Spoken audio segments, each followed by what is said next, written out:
Hello dear students, आज मैं आपके लिए गुणनखंड कितने आसानी तरीके से निकाल सकते हैं लेकर आया हूं।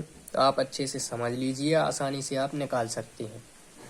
देखिए, मैंने यहाँ 2.2 का एक सवाल ले लिया है। ये दूसरा है, पहले का दूसरा सवाल लिया है। तो इसके हमें शून्य ज्ञात करने हैं। तो शून्य कब निकलेंगे? जब गुणनखंड निकलेंगे। तो गुणनखंड कैसे निकालते हैं, बिल्कुल आसानी से समझ में आ जाएगा। देखिए, सबसे पहले हमें स्क्वायर वाली संख्या जो लिखी हुई है उसको पहले यहाँ लिख लेना है, 4s²। फिर इसके बाद जो लास्ट में अचर पद लिखा है, यानी जिसके साथ अंग्रेजी का अक्षर नहीं लिखा, उसको लिख लेना है यहाँ। ठीक है, दोनों को लिख लिया। अब इसके बाद यहाँ देखिए, मैंने खाली छोड़ दिया है, यानी हमें यहाँ पर दो संख्याएं बनानी है। तो दो संख्याएं ऐसी होना चाहिए, या तो उनको जोड़ने पर -4 आए या फिर घटाने पर -4 आए। तो देखिए, वो दो संख्याएं कैसे निकालेंगे अपन। यहाँ पर शुरू में जो संख्या लिखी है उस संख्या का गुणा कर देंगे हम यहाँ लास्ट वाली संख्या से, यानी 4 का गुणा कर देंगे हम 1 से। हमने 4 का गुणा 1 से किया तो 4 एकम 4, कितना आ गया? 4। अब ये जो 4 आया है यहाँ पर, इसके निकाल देंगे अपन गुणनखंड।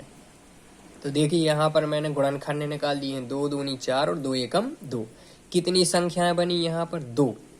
अब इन दोनों संख्याओं से ही यहाँ पर हम संख्याएं लेंगे। अब इन दोनों को घटाने पर 4 आ रहा या जोड़ने पर 4 आ रहा? जोड़ने पर आ रहा ना, तो यहाँ लिख लेंगे हम 2s और यहाँ भी लिख लेंगे 2s। ठीक है, देखिए अभी मैंने कोई भी चिन्ह नहीं लगाया, ना प्लस ना माइनस। तो देखो, 4 का है यहाँ पर माइनस का। अगर यहाँ माइनस का 4 है और इन दोनों को जोड़ना है, तो इसका मतलब है दोनों में आएगा माइनस का चिन्ह, क्योंकि माइनस और माइनस की जुड़ेगी तभी ये माइनस का 4 आएगा। ठीक है, 2 के बना लेने पड़ते हैं यहाँ जोड़े। ठीक है, देखिए अब इन दोनों में से सबसे पहले तो ढूंढते हैं ऐसी संख्या जिसका दोनों में भाग जा रहा हो। जैसे यहाँ 4 लिखा है, तो 4 का 4 में तो चला जाएगा, लेकिन 2 में नहीं जाएगा। अब यदि 2 लेते हैं, 2 यहाँ लिखी है क्योंकि, तो 2 का भाग 4 में भी चला जाएगा और 2 में भी। तो यहाँ लिख लेंगे हम 2। और देखिए, s यहाँ भी लिखा है और यहाँ भी लिखा है, तो इस s को भी एक बार बाहर ले लेंगे, क्योंकि देखो यहाँ तो 2s हैं जी, s² है, क्योंकि यहाँ एक ही s है, तो एक s ही निकाल सकते हैं अपन। ठीक है, कोष्टक लगा लो। अब देखो, कभी कभी किसी को दिक्कत होती है कि कॉमन निकाला तो फिर यहाँ क्या बचेगा। तो बिल्कुल सरल तरीका है कैसे बचाना है। 2s का इन दोनों में भाग कर देना और यहाँ लिख देना। 2s का हमने 4s² में भाग किया, तो देखो 4s² में 2s का, तो 2 दूनी 4 और 1s से यहाँ का 1s कट जाएगा। कितने s बचे? 2s। तो यहाँ हम लिख देंगे 2s, फिर माइनस लगा है तो माइनस। अब 2s का भाग 2s में कर दो, यदि उसी संख्या का उसी संख्या में भाग करते हैं तो 1 आ जाता है। ठीक है, कोष्टक लगा देंगे, क्योंकि अब दूसरा वाला भाग करना है अपन को।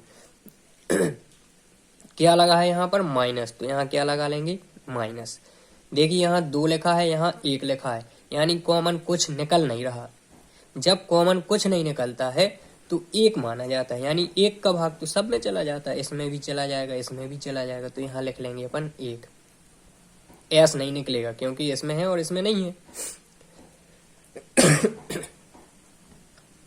यहाँ 1 का भाग हमने 2s में किया तो 2s, यहाँ 1 का भाग 1 में करेंगे तो 1 आ जाएगा। देखिए, अभी मैंने चिन्ह नहीं लगाया, क्यों नहीं लगाया? अगर यहाँ माइनस आता है तो ये वाला चिन्ह बदल जाता है। यहाँ माइनस लगा है तो यहाँ का चिन्ह यहाँ आके बदल जाता है।